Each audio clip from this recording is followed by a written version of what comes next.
Apa kabar? Sehat ya? Masih lapar kan? Oh, masih ya. Lapar ilmu, Masya Allah ya. Baik, Alhamdulillah. Alhamdulillahilladzi ja'ala Ramadan syahras siyam wal ghufran. Allahumma salli wa sallim wa barik ala sayyidina Muhammadin wa ala alihi wa ashabihi ajma'in, amma ba'd.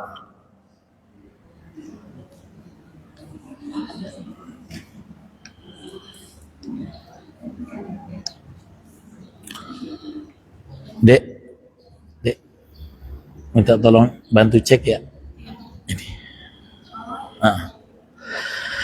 Baik, ibu-ibu, para muslimat wasaimat, para muslimat yang sedang berpuasa, alhamdulillah kita berjumpa di bulan Ramadan dalam kajian ilmu yang terakhir itu bulan Sya'ban ya. Yang berkebetulan pembahasan kita ini juga kisahnya terjadi di Ramadan juga. Ya, yaitu peristiwa Fathu Makkah, ya, Fathu Makkah. Kapan terjadinya? 20 Ramadan tahun 8 Hijriah. Jadi kalau dari sekarang tuh berarti 1400 tahun lalu lah kurang lebih. Ya. Jadi kemarin kan kita membahas tahun ke-7 apa-apa saja yang terjadi. Banyak Nabi melakukan penaklukan. Kemudian karena di tahun ke-6 itu kan gencatan senjata dengan kafir Quraisy, jadi Nabi bisa fokus untuk mendakwahi raja-raja dunia, raja-raja negara, Heraklius, Muqawqis, Kisra, Romawi, Persia. Bahkan Nabi menyurati raja di Bahrain, namanya kayak nama Habib di Indonesia, namanya Raja Munzir As-Sawa. Ibu pernah dengar enggak? Habib Munzir Al-Musawwa. Beliau tuh dulu pimpinan majelis Rasulullah, meninggal muda tapi ya, majelis solawat paling gede di Jakarta, banyak, namanya Habib Munzir ya. Nah, rajanya di zaman Nabi, Raja Bahrain itu namanya Raja Munzir As-Sawa. Jadi kalau kita bicara Fathu Mekah, ibu harus ingat dulu tahun 8 kan, itu ada hubungannya dengan tahun ke-6 di Hudaybiyah itu. Ya, pasti ingat kan perjanjian di Hudaybiyah, tidak boleh perang selama 10 tahun. Ya. Tidak, silakan sekutu-sekutu kabilah-kabilah Arab Badui memilih berpihak pada salah satunya boleh, tapi nggak boleh ada peperangan. Ya, Nabi Muhammad nggak boleh umroh kecuali tahun depan, cuma 3 hari sudah dilakukan tahun ke-7 kan.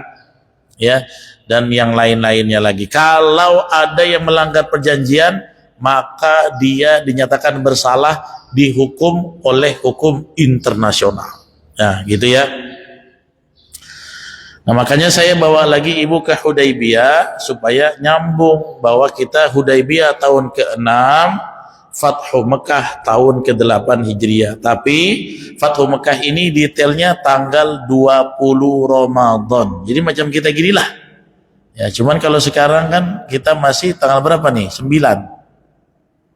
Malam ke-9 ya. Hari ke-8, sudah 1 pekan ya. Nah, itu tentang Fathu Mekah. Nah, dari seluruh bahasan sirah sebenarnya ini yang paling istimewa. Ya. Karena inilah namanya puncak kemenangan hakiki. Nah, kan semuanya perjuangan, peperangan. Puncaknya adalah Fathu Mekah. Ya. Fathu Mekah itu kemenangannya secara ideologi, keimanan. Bukan cuma menang militer, bukan cuma menang negara, tapi kemenangan moral, kemanusiaan, iman dan tauhid. Itulah yang disebut dengan Fathu Mekah. Sebagian orang kadang-kadang membahasakannya begini, Bu. Nabi dan para sahabat berhasil ekspansi ke Mekah. Ada satu ulama sejarah namanya Ustadz Budi Azhari. Beliau itu memang kritis tentang sejarah. Beliau tuh nggak mau pakai istilah orang Islam ekspansi ke Andalus, ekspansi ke Mekah, karena ekspansi itu memang artinya perluasan kan, kita kalau punya usaha perluasan. Tapi bisa juga dipakai makna ekspansi itu penjajahan. Ibu setuju nggak kalau orang Islam menjajah? Nggak setuju kan? Ya. Makanya sebenarnya ekspansi itu bisa dipakai, cuman ada sisi kurang cocok. Ya kenapa gitu? Yang dijajah orang Islam diusir kan? Masa balik ke Mekah Islam menjajah balik kan? Tidak, ya. Nah, itu. Nah, kalau di dalam bahasa-bahasa Quran atau bahasa-bahasa hadis atau perkataan ulama, ini menang Mekah, itu biasanya Andalus, bahasanya namanya futuhat, dari kata fataha. Fataha itu artinya membuka, ya. Jadi kalau termasuk apa saja di zaman Umar, Baitul Maqdis, Al-Aqsa berhasil, Spanyol ditaklukkan, itu disebut dengan agenda program futuhat, ya, futuhat. Nah itu futuhat dari kata fatah artinya membuka, bukan menguasai, bukan menjajah, ya. Justru yang namanya futuha, fathu, pembukaan Mekah itu apa? Ekonominya jadi terbuka, peradabannya tadinya tertutup, ngawur, jadi terang benderang, ya. Maka ketika Nabi Fathu Mekah pun Nabi bukan mengeruk, bukan mengeksploitasi, justru membuat kemakmuran dan kesuburan di tanah Mekah. Ya, jadi bahas. Saya ada bikin grafisnya, nanti saya kirim. Saya bikin sendiri tentang Fathul Mekah, nanti saya kirim ke ibu-ibu, kirim ke grup. Silakan ibu ambil, jadi ini kayak ada skemanya. Ini Fathul Mekah, ini bahasanya, ini begitu, ya. Nah, Fathul Mekah ini Allah rekamnya di surat Al-Fath. Inna fatahna laka fatham mubina. Nah, ya. Inna fatahna, sesungguhnya kami telah membuka kemenangan buat kamu dengan terbuka yang jelas.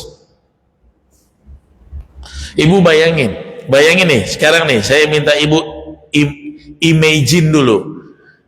Dulu mau sholat di depan Ka'bah aja susah. Tapi tahun ke-8 kunci Ka'bah di tangan Nabi. Berbalik keadaan. Dulu itu orang-orang yang usir ini orang Islam. Tapi sekarang orang Islamnya sudah lebih kuat dan lebih banyak. 10.000. Fathul Mekah itu 10.000 orangnya. Terbanyak tuh. Ya. Jadi ini pergantian posisi. Mungkin kalau kita jadi posisinya seperti Nabi dan para sahabat, kita sudah dapat Fathul Mekah, itu orang-orang kita eksekusi itu. Tapi ternyata tidak dilakukan Nabi. Nabi tidak buat itu.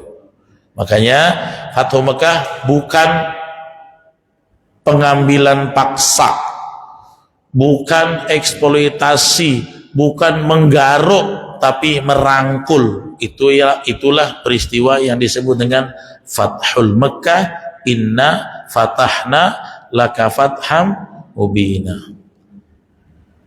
Sebelum kita masuk ke situ, intinya apa pemicunya? Ya, jadi pemicunya begini, Ibu. Ada persengketaan antar kabilah-kabilah yang menjadi sekutu Quraisy dan sekutu Madinah. Jadi ada satu kabilah namanya Bani Bakar. Dia sekutunya Quraisy sama orang kafir. Bertengkar dengan Bani Khuza'ah. Bani Khuza'ah ini kalau saya nggak salah klannya Abu Bakar. Klannya Abu Bakar. Bani Khuza'ah itu bersekutu atau koalisi dengan kita, Islam di Madinah. Berantemlah orang itu. Sekutu sama sekutu. Tiba-tiba Quraisy ikut bantu. Apa yang dia bantu? Dia masuk senjata. Ya.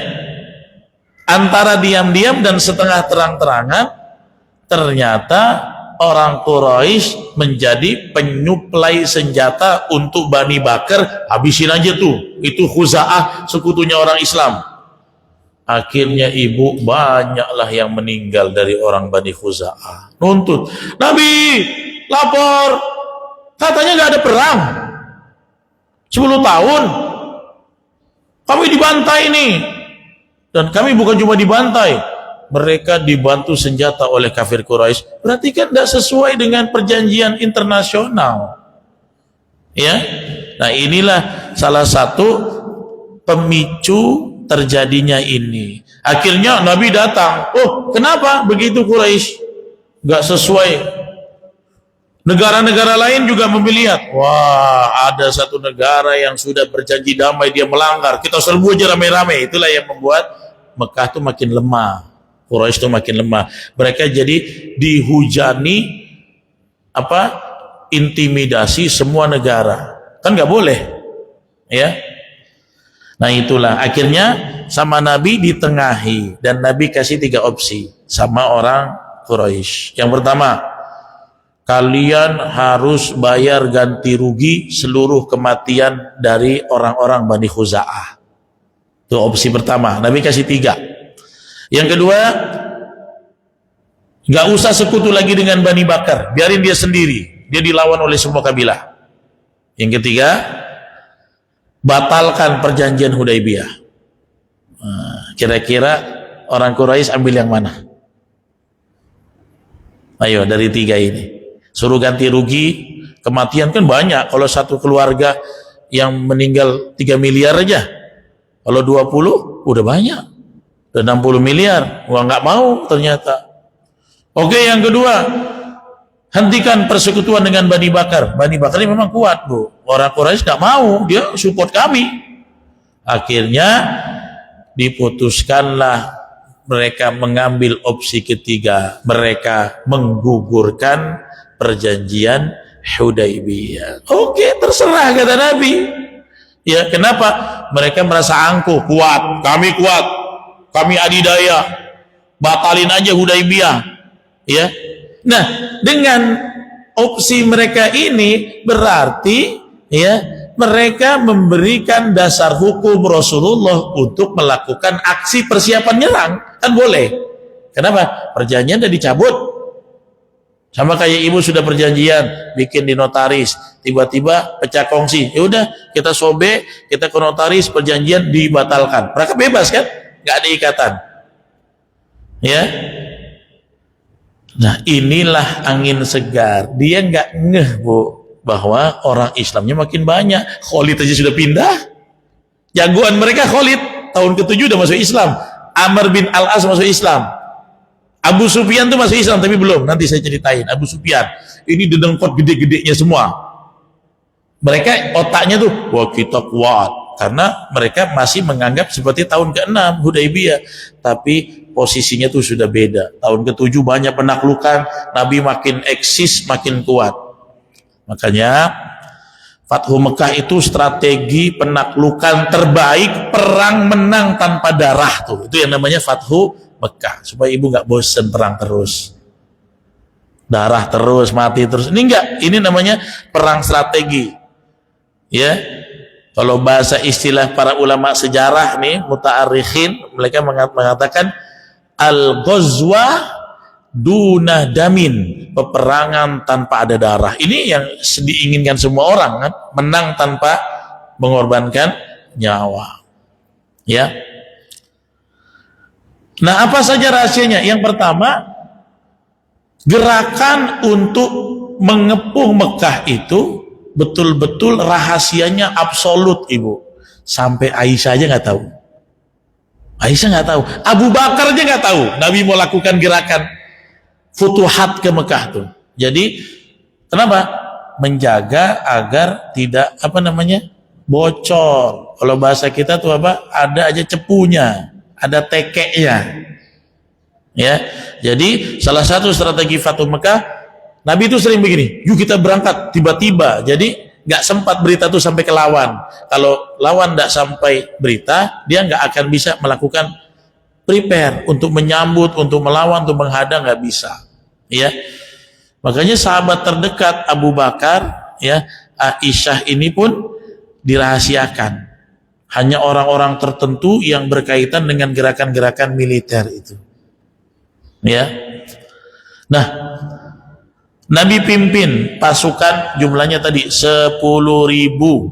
Ini jumlah terbesar yang pernah dikumpulkan di Mekah. Ya, mereka berkemah. Jadi 10.000 orang ini berkemah di satu tempat namanya Al-Mar Az-Zahran malam hari. Ya, Al-Mar Az-Zahran ini kalau dari orang Mekah kelihatan. Dia kayak tempat perbukitan tinggi, 10.000 orang di situ. Ya, orang Quraisy sudah mata-mata nih. Abu Sufyan udah mantau-mantau. Ya, paman Nabi Abbas masih kafir kan? Dia juga memantau-memantau. Akhirnya apa? Nabi bikin strategi. Apa strateginya? Semua 10.000 orang wajib menyalakan obor. Cari obor, bikin obor 10 orang. Ibu bayangin, kalau ada 10.000 orang di atas bukit, semuanya nyalain api. Dari bawah nengok, ini mau ada meteor. Untuk apa ini? Ini namanya shock terapi. Mata-mata lapor, Abu Sufyan, itu banyak obor, puluhan ribu obor. Kalau turun mereka semua, habis Mekah, habis. Jadi mereka itu memang sudah ra'bah, sudah takut duluan mentalnya. Ini strategi yang Nabi buat. Sudahlah diam-diam, tiba-tiba nyampe dengan tempat Mekah di Az-Zahran, di perbukitan, dan 10.000 orang itu diperintahkan untuk menyalakan obor. Sampai akhirnya orang Mekah itu begini, mereka sibuk cari perlindungan. Klimaknya sampai apa? Abu Sufyan datang menjumpai Rasulullah. Oh, ibaratnya apa? Bendera putih kan, bendera putih. Tapi Abu Sufyan nyerah karena dia udah tahu. Nah, di orang belakang ini kan nggak tahu, pasukan kan polos, serang, mati semua. Komandannya nggak mati. Ya, maka ternyata selain strategi rahasia absolut, keep silent, serangan tiba-tiba, kemudian shock terapi dengan obor, yang ketiga Nabi berikan jaminan keamanan. Abu Sufyan datang. Akhirnya mau menyerah, Nabi bilang, mau nggak syahadat? Ini kan musuh dedengkot nih, mau nggak syahadat? Akhirnya disitulah dia terkesima bahwasanya Muhammad yang selama ini aku tuduh akan menguasai Mekah, bikin kerusakan, akan membunuhi orang-orang yang menyembah berhala, ternyata tidak seburuk itu. Ternyata baik, pemaaf, keamanan. Ya. Akhirnya ketemu Nabi, dia sudah syahadat, memeluk Islam. Kata Nabi apa? Irji ila Makkah. Nabi suruh Abu Sufyan balik. Kamu umumkan ya dengan 3 pengumuman. Oh, ini kalau dedengkotnya ngumumkan semua ngikut. Ya. Apa pengumumannya? Yang pertama, man dakhala ila Abi Sufyan fahuwa amin. Barang siapa yang masuk ke rumah Abu Sufyan, dia aman, gak akan ada apa-apa, gak akan dicelakai. Itu yang pertama. Ya, jadi maksudnya apa? Abu Sufyan udah masuk Islam, kalian tidak masuk Islam pun ke rumah Abu Sufyan dapat perlindungan suaka. Yang kedua, man ghalaqa abwabihi fahuwa amin. Siapa yang ketika orang Islam nanti masuk ke Mekah, dia tutup pintunya, gak melakukan perlawanan, aman, gak diapa-apai. Yang ketiga, man dakhalal haram.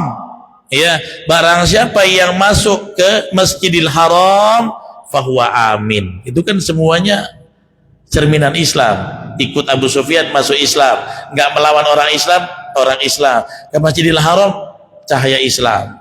Akhirnya itulah yang diumumkan Nabi, ya, 3 itu.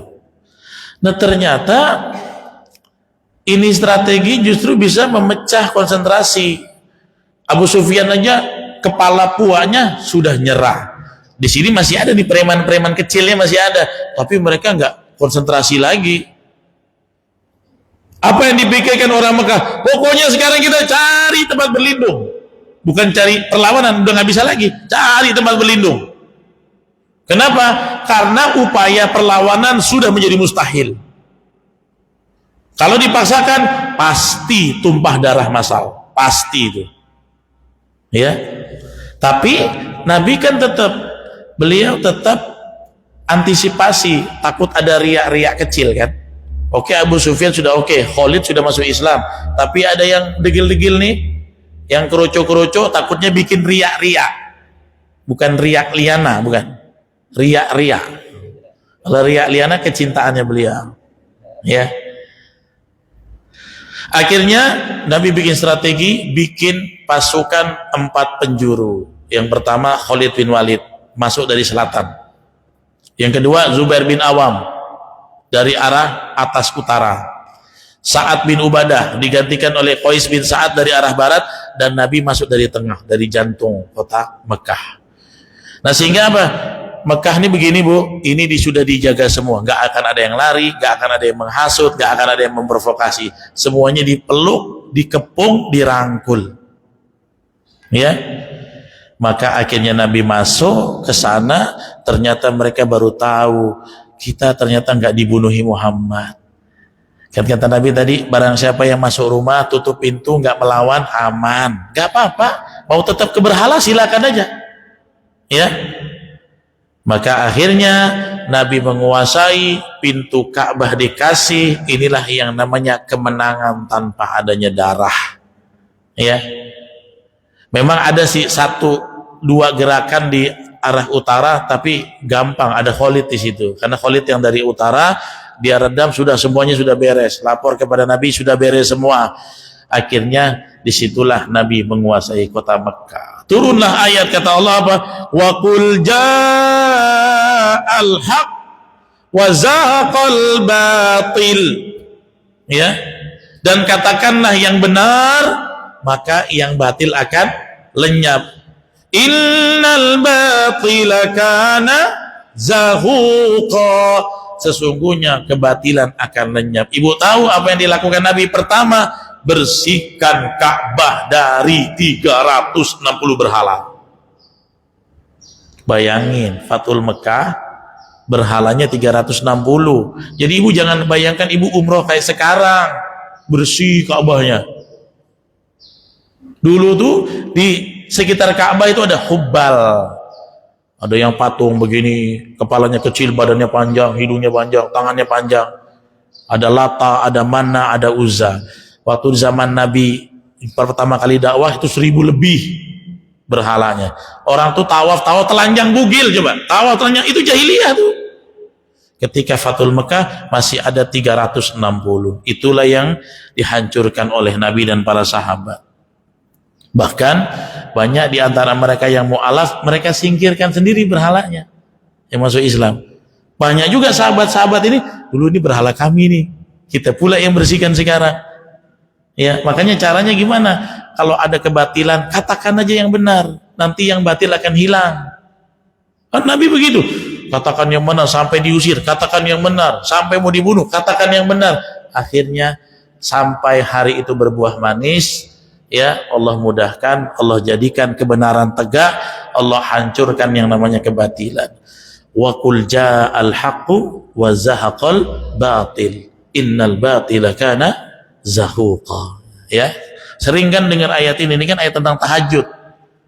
Ya, wa minal laili fatahajjad bihi nafilatan lak asa an yab'atsaka rabbuka maqamam mahmuda. Terus wa qur rabbi adkhilni. Ya, nah ini ayatnya. Setelah dibersihin Ka'bah dari berhala, Nabi suruh Bilal naik is'ab untuk azan. Itulah harunya Bilal tuh. Azan pertama kali di tempat gudang kesyirikan. Suruh naik di atas Ka'bah, Bu. Naik ke atas Ka'bah. Bilal di situ azan, Allahu Akbar, Allahu Akbar. Banyak para sahabat yang menangis, ya. Dan ternyata ketika dikumandangkan azan, disitulah mereka sholat. Orang-orang yang masih kafir pun sempat datang, dan mereka sudah sebagian gini nyerahkan leher. Muhammad, orang Islam, kami dah pasrah, bunuh-bunuhlah, ya, bunuh-bunuhlah. Tapi apa yang dicerminkan Islam? Kalau berkuasa, Islam tuh nggak begitu. Makanya kalau ada orang bilang ini, nanti kalau orang Islam yang kuat Islam jadi penguasa, ngeri lah, kita dipotong tangan, kita dikisos. Nah, ada lah begitu. Itu tuh pemikiran dimasukin sama orang-orang anti Islam. Jangan mau ibu kena bohong. Jangan bohong. Ibu tahu nggak kasus Palestina sekarang?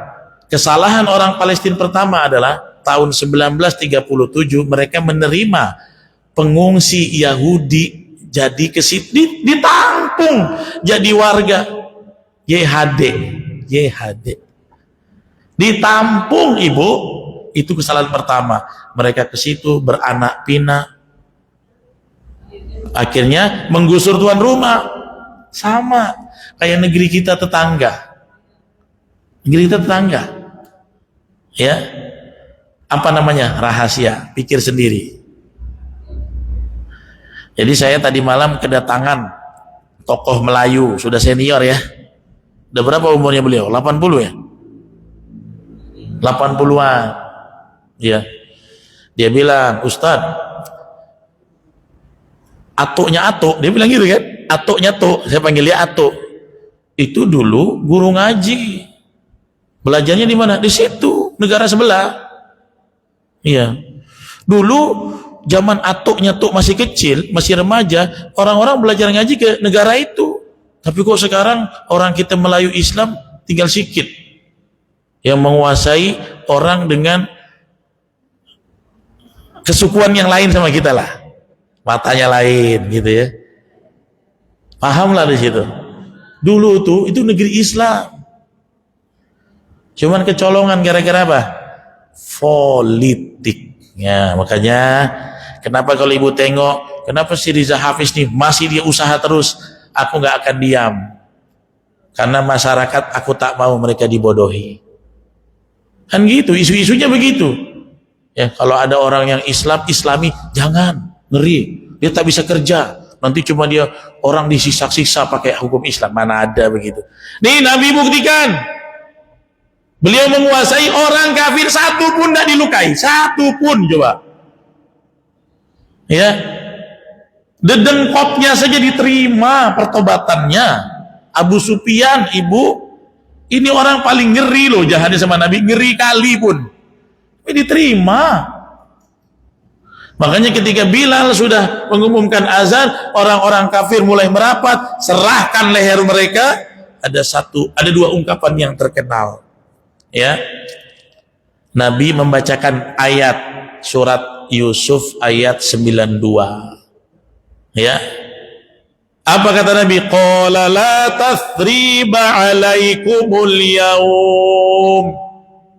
La tathrib. Tathrib ini sama artinya kayak yathrib. Yathrib itu artinya celak dan hinaan. Tidak ada celak, tidak ada laknat buat kalian hari ini. Wah, berarti kita nggak dimatikan nih, nggak dibunuh ini, enggak. La tatriba alaikumul yaum yaghfirallahu lakum wa huwa arhamur rahimin. Mudah-mudahan Allah ampuni dosa kalian karena Allah Maha Pengasih dan Penyayang. Ya, maka kata-kata Nabi kepada yang nggak syahadat, kepada yang nggak syahadat, Nabi bilang apa? Diingat kata-katanya, ibu boleh catat. Idhabu fa'antumu tulaqa. Ini di dalam hadisnya jelas. Idhabu fa'antumu tulaqa. Mas, kalau bahasa kasarnya gini, yang kafir-kafir berhala, pergilah. Sekarang kamu kubebaskan, tuh bahasa Nabi. Kira-kira yang musuhi Nabi kaget nggak dengan sikap ini? Ini agamanya betul lah nih, sebaik ini pasti ajaran yang hak.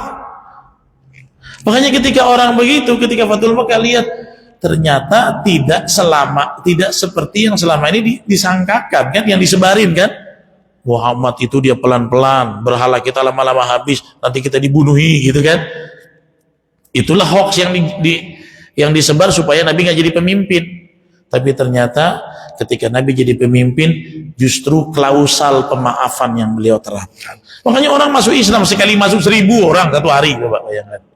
1000 orang syahadat. Ya.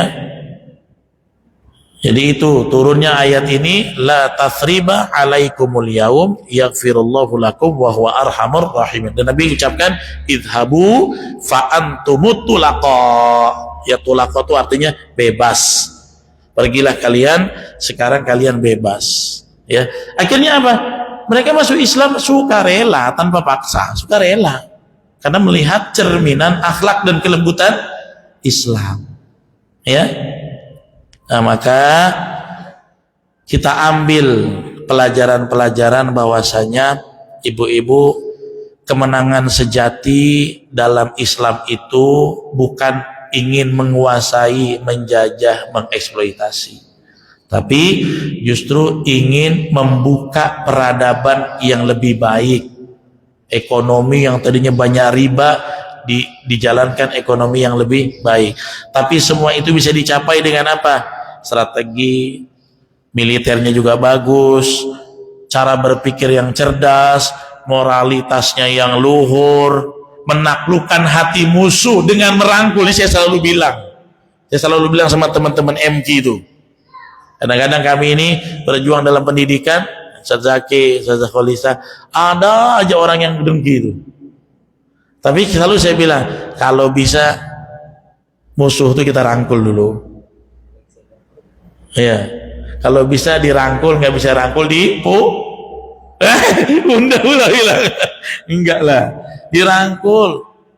Ya, nah itulah cerminan yang telah dicontohkan Nabi di Fathul Makkah. Akhirnya waktu itu ada salah satu kuncennya kalau nggak salah Utsman bin Tolhah, dia ini pemegang kunci Ka'bah, diserahkan kepada Nabi. Nabi bilang, tidak, aku kembalikan kepada kamulah yang mengetahui seluk-beluk kunci Ka'bah. Utsman bin Tolhah, akhirnya dia masuk Islam. Dan sampai sekarang ibu, kunci Ka'bah tuh yang megang masih anak cucu cicitnya dia. Kalau dulu SBY, Jokowi, presiden kita datang dibawa ke dalam Ka'bah, atau negara-negara manapun, kepala negara masuk ke Ka'bah, itu yang megang kuncinya masih keturunan cucu cicit dari Utsman bin Tolhah. Dialah pemegang kunci Ka'bah. Makanya kalau mau lihat orang watak aslinya, suruhlah dia jadi pemimpin. Katanya begitu. Kalau mau lihat watak seseorang, lihat dia jadi pemimpin. Kalau dia jadi pemimpin bagaimana, itulah wujud wajah asli dia. Ya. Nah, ini tapi yang saya ingin sampaikan bahwasanya target Nabi di situ adalah membuka, bukan menjajah. Nabi ingin menegakkan tauhid dari keliling Ka'bah yang di situ dipenuhi dengan berhala. Walaupun setelah Fathul Makkah ini pernah juga memang orang-orang Ansor tuh ketakutan. Nanti kalau sudah selesai Nabi tinggalin kita, kan kampungnya sudah aman. Ternyata Nabi termasuk orang yang setia.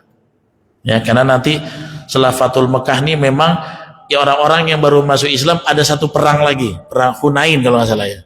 Hunain atau Mu'tah. Ya. Kemudian yang dilawan itu orang-orang Badui jahat, ya. Kemudian terjadilah pembagian ghanimah. Ternyata orang-orang yang baru mu'alaf, orang-orang Mekah tuh Nabi kasih ghanimahnya lebih banyak. Orang Ansor komplain, Nabi nggak sayang kita. Kenapa? Itu Abu Sufyan keponaannya dapat 100 unta. Kita cuma dapat 20 unta. Itu juga. Sampai mereka bilang, Nabi engkau nggak adil. Kenapa kami Ansor yang berjuang sama engkau dapatnya dikit, orang-orang tuh baru mu'alaf dapatnya banyak. Nabi bilang gini, kau mau pilih harta, saya kasih. tapi saya nggak pulang sama kamu. Mau pilih saya atau pilih harta?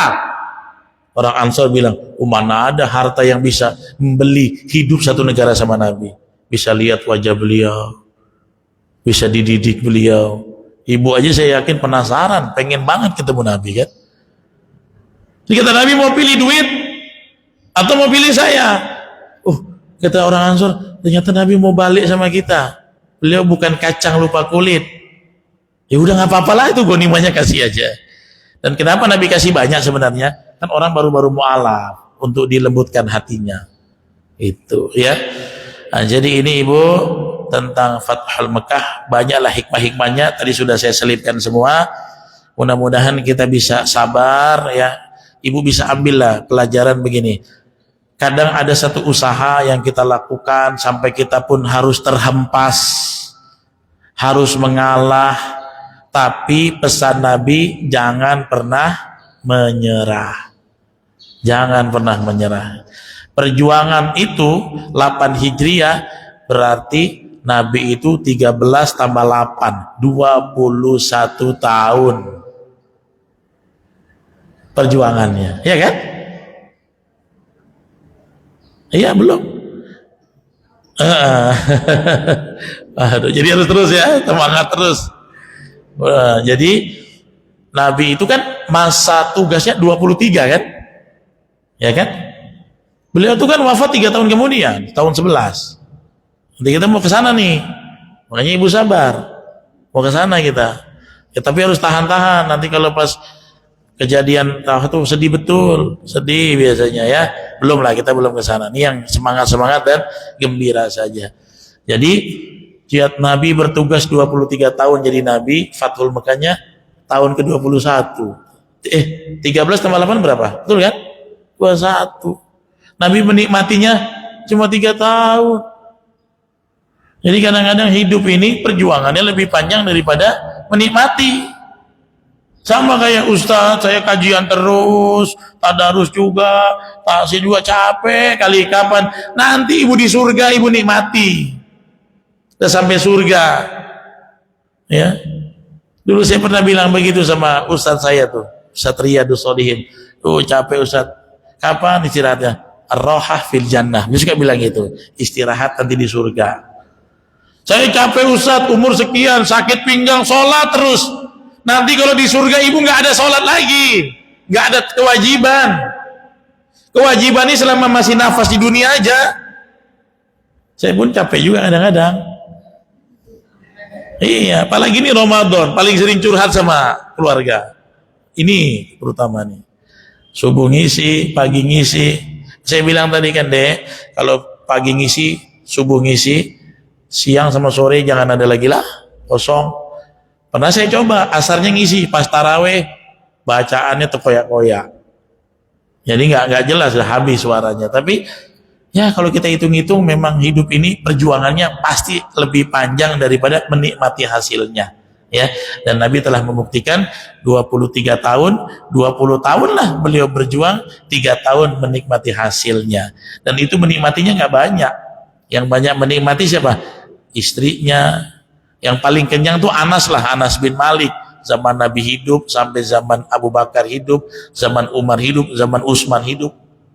Anas bin Malik. Bahkan umurnya panjang, sampai 100 tahun Anas bin Malik. Makanya Anas bin Malik umurnya panjang, gemuk orangnya. Gemuk, dan dia nggak bisa puasa. Di umur ke-100 tuh nggak bisa puasa. Dia bayar fidyah 1 bulan penuh, karena udah sepuh kali. Oke? Bisa dipahami ya? Tentang Fathul Mekah. Ada pertanyaan? Monggo.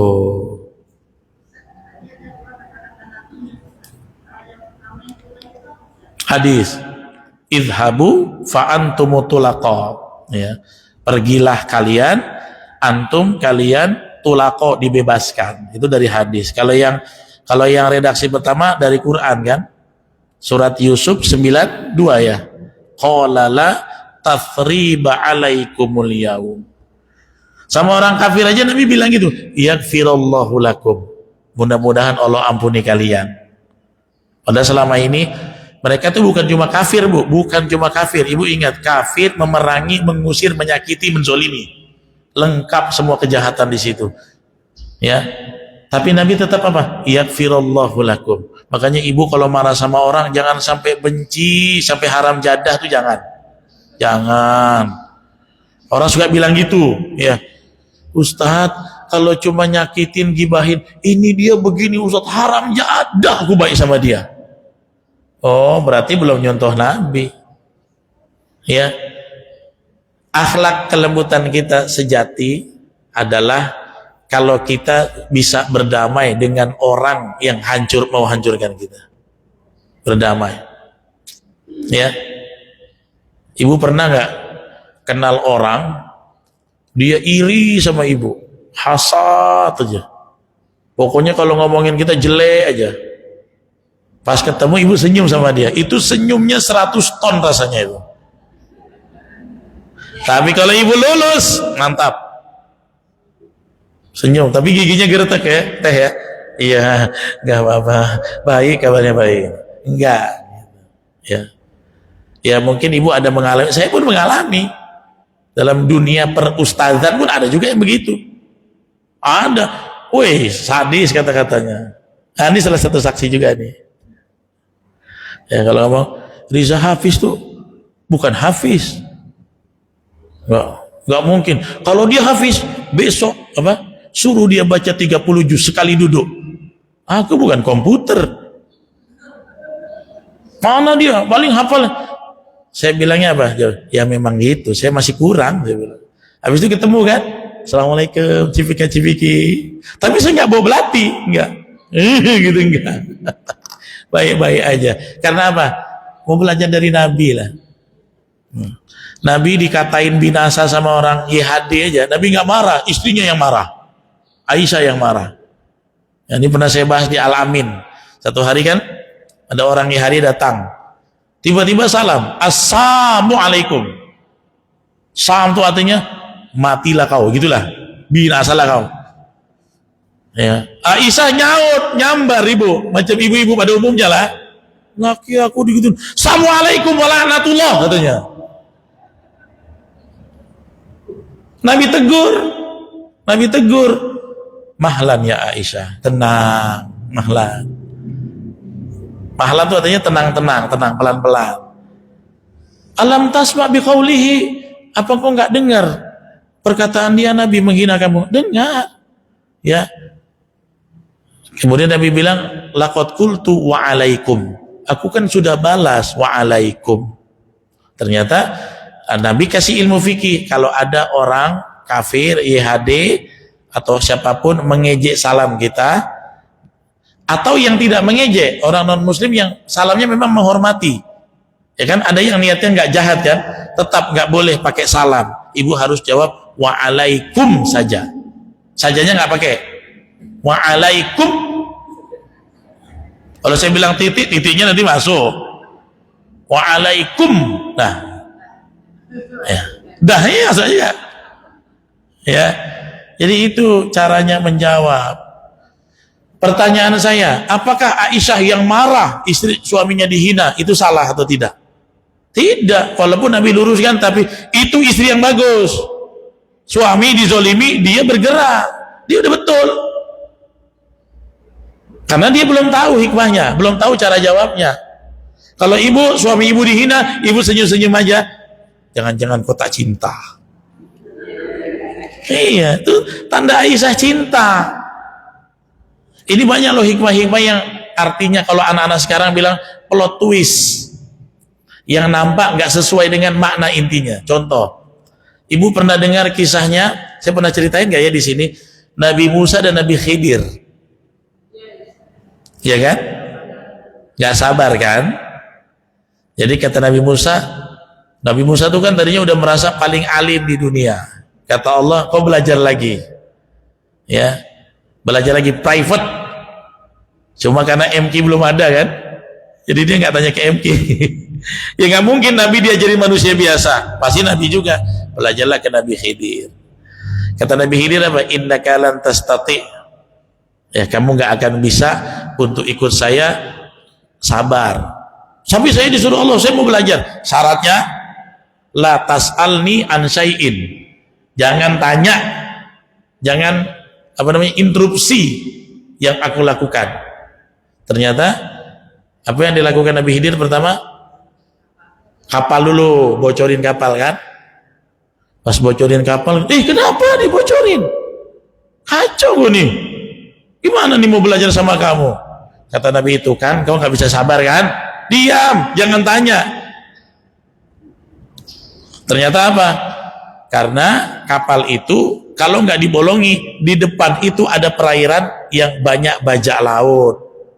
Dia kerjanya merompak kapal, kapalnya diambil, orangnya dibuang, kapalnya dipakai mereka. Tapi kalau kapalnya cacat, ada lubang, dia tak mau ambil. Ya, makanya di dalam ayat itu dibilang apa? Fi waraihim malikun kulla safinatin gosba. Ternyata apa? Pas Nabi Musa Nabi Khidir lihat perahunya, kata Nabi Khidir, nah tuh kan akhirnya tidak diambil perahunya, dibiarkan lolos. Tapi lubangnya gimana? Tinggal ditambal, orang gampang. Kalau perahunya diambil, nelayan-nelayan yang sama kita ini nggak akan bisa cari uang lagi. Oh sudah aku bilang jangan tanya. Baiklah, baiklah. Habis itu yang kedua, lihat apa? Tiba-tiba membunuh anak kecil. Kok dibunuh? Ataqtulu nafsan zakiyatan bighairi nafsin. Apa kamu membunuh orang yang bukan karena membunuh? Dalam Islam orang dibunuh karena membunuh boleh, kisos namanya kan? Eksekusi. Kata Nabi Khidir tuh kan, nanya lagi. Dia bilang jangan tanya. Kenapa kau bunuh? Ya. Akhirnya setelah dibunuh, kata Nabi Khidir, ma fa'altuhu an amri. Aku membunuh bukan karena urusan saya, ini perintah Allah. Makanya jangan salah tangkap, Nabi Khidir membunuh orang, enggak. Sama juga kalau kita nyalain, berarti malaikat Israel membunuh orang. Enggak, malaikat Israel adalah pembunuh atau bukan?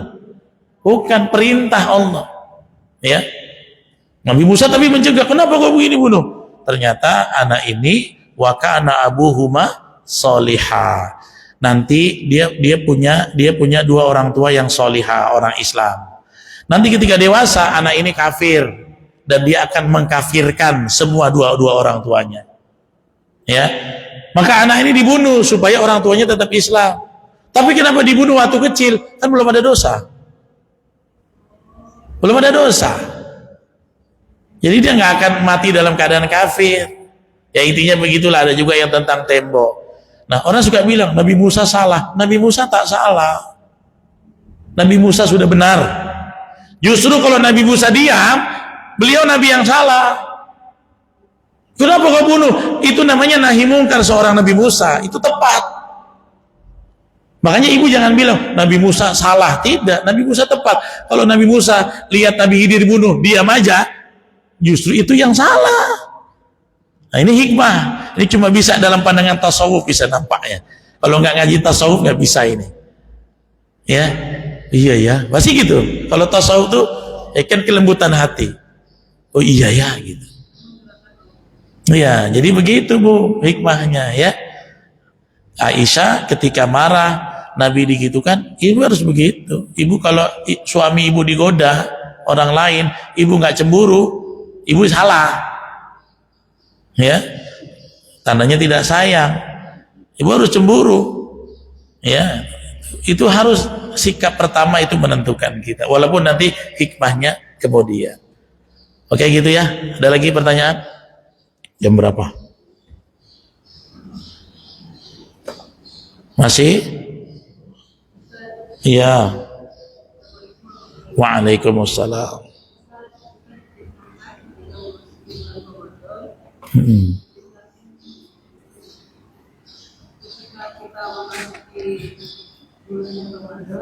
Atau sabar, kita diperintahkan untuk meminta maaf ke siapapun juga, apakah kita yang bersalah atau beliau yang bersalah. Tetapi ada hal yang kita sudah WA, gitu kan beliau, gitu kan dengan segala kerendahan hati kalau minta maaf, tapi dibalas pun tidak gitu. Apakah beliau orang yang sangat begitu kan? Apakah kita harus WA lagi juga, gitu kan? di bulan-bulan berikutnya saat seperti itu. Oke, jadi gini, ada dosa yang memang bahaya, namanya qata'ur rahim, memutus silaturahim. Itu kalau ada dua orang renggang mutus silaturahim, dosanya apa? Doanya nggak dikabulkan, sholatnya ibadahnya bisa tertolak, ya. Jadi hajat-hajatnya yang makbul terhalang. Tapi gimana, kita udah nyambung, dia nggak mau sambung lagi. Ternyata kata para ulama, yang tetap kena dosa dan penghalang doa adalah orang yang nggak mau, betul-betul nggak mau nyambung. Kita sudah ajuin proposal damai, dia tetap cuek, kita sudah nggak termasuk lagi.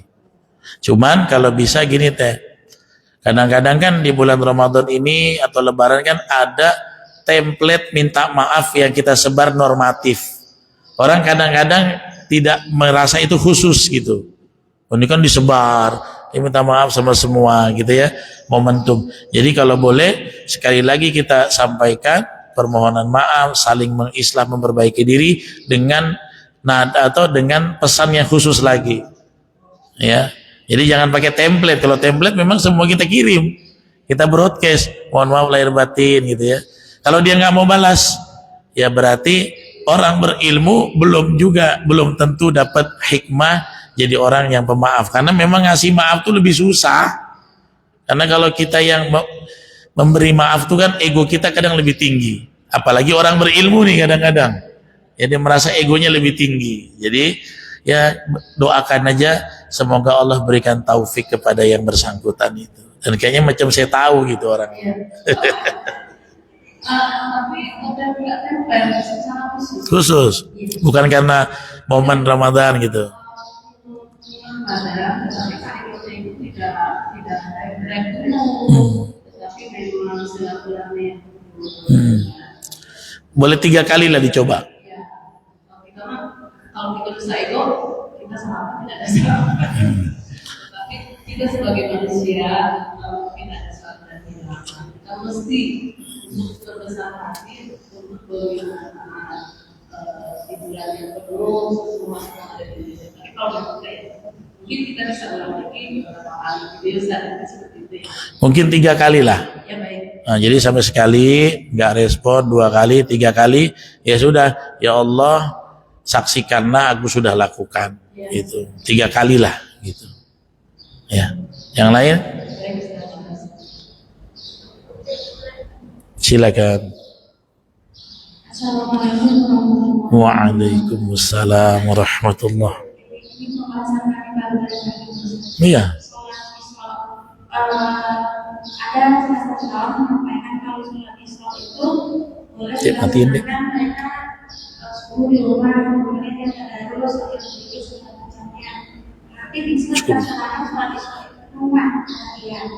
Sepengetahuan teman-teman baru itu kan yang sholat Isra itu kalau sholat subuh di masjid, tadarus atau zikir segala macam kegiatan itu tetap dilakukan di masjid baru boleh melaksanakan sholat Isra.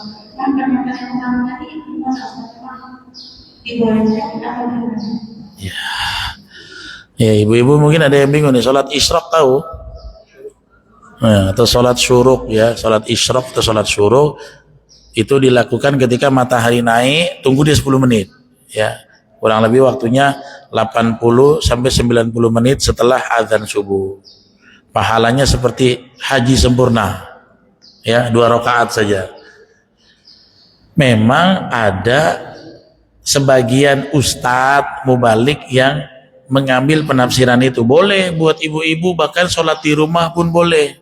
Tapi dia zikir, nggak melakukan yang sia-sia, dia sholat di rumah gitu ya.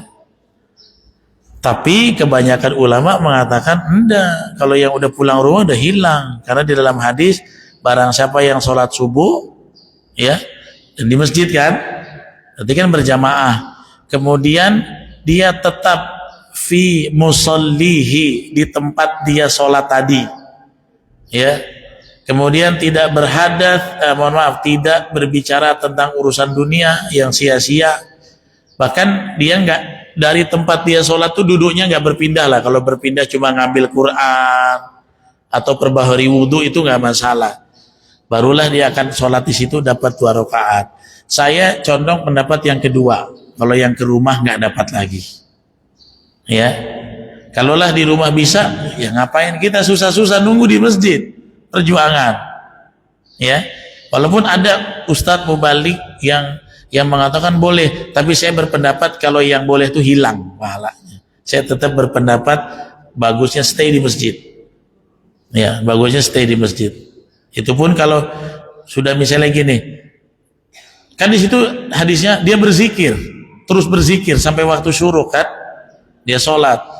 Ya, bahkan ulama yang lebih hati-hati bilang begini, kalau dia tuh sudah main HP, bisnis lagi, ya, bisnis bisa hilang pahalanya, karena bukan berzikir kepada Allah lagi, sudah zikrud dunia namanya. Misalnya saya tuh lagi zikir, pesan parfum ya Ustaz, gitu ya. Parfum apa nih, ada stok baru nih, gitu kan. Misalnya begitu kan, wah hilang itu, maka saya harus inikan dulu, letakkan dulu, kan nggak lama dia gitu ya. Tapi kalau ibu-ibu dengar pengajian subuh tuh paling enak tuh, kan nggak terasa. Dengar, waktu Isra sholat 2 rakaat, pahalanya seperti haji sempurna. Saya termasuk pendapat yang mengatakan hilang kalau dia pulang ke rumah. Ya, mohon maaf Bu Fitri kalau agak mengecewakan, tapi saya lebih ingin supaya yang mendengar itu lebih berjuang. Ya, dan itu juga bukan tipe sholat yang harus dikejar tiap hari. Isyraq itu bukan kayak qobliyah subuh, enggak. Sepekan sekali aja udah beginilah. Ya, jadi bukan yang tiap hari harus Isyraq, enggak. Kalau bisa seminggu sekali udah mantap lah. Ya sekali-kali pun nggak ada masalah. Tiap hari bagus. Ya, kalau tiap hari bagus. Dia kayak sholat tasbih gitulah. Keutamaannya kan insidentil. Oke? Cukup? Pindah masjid.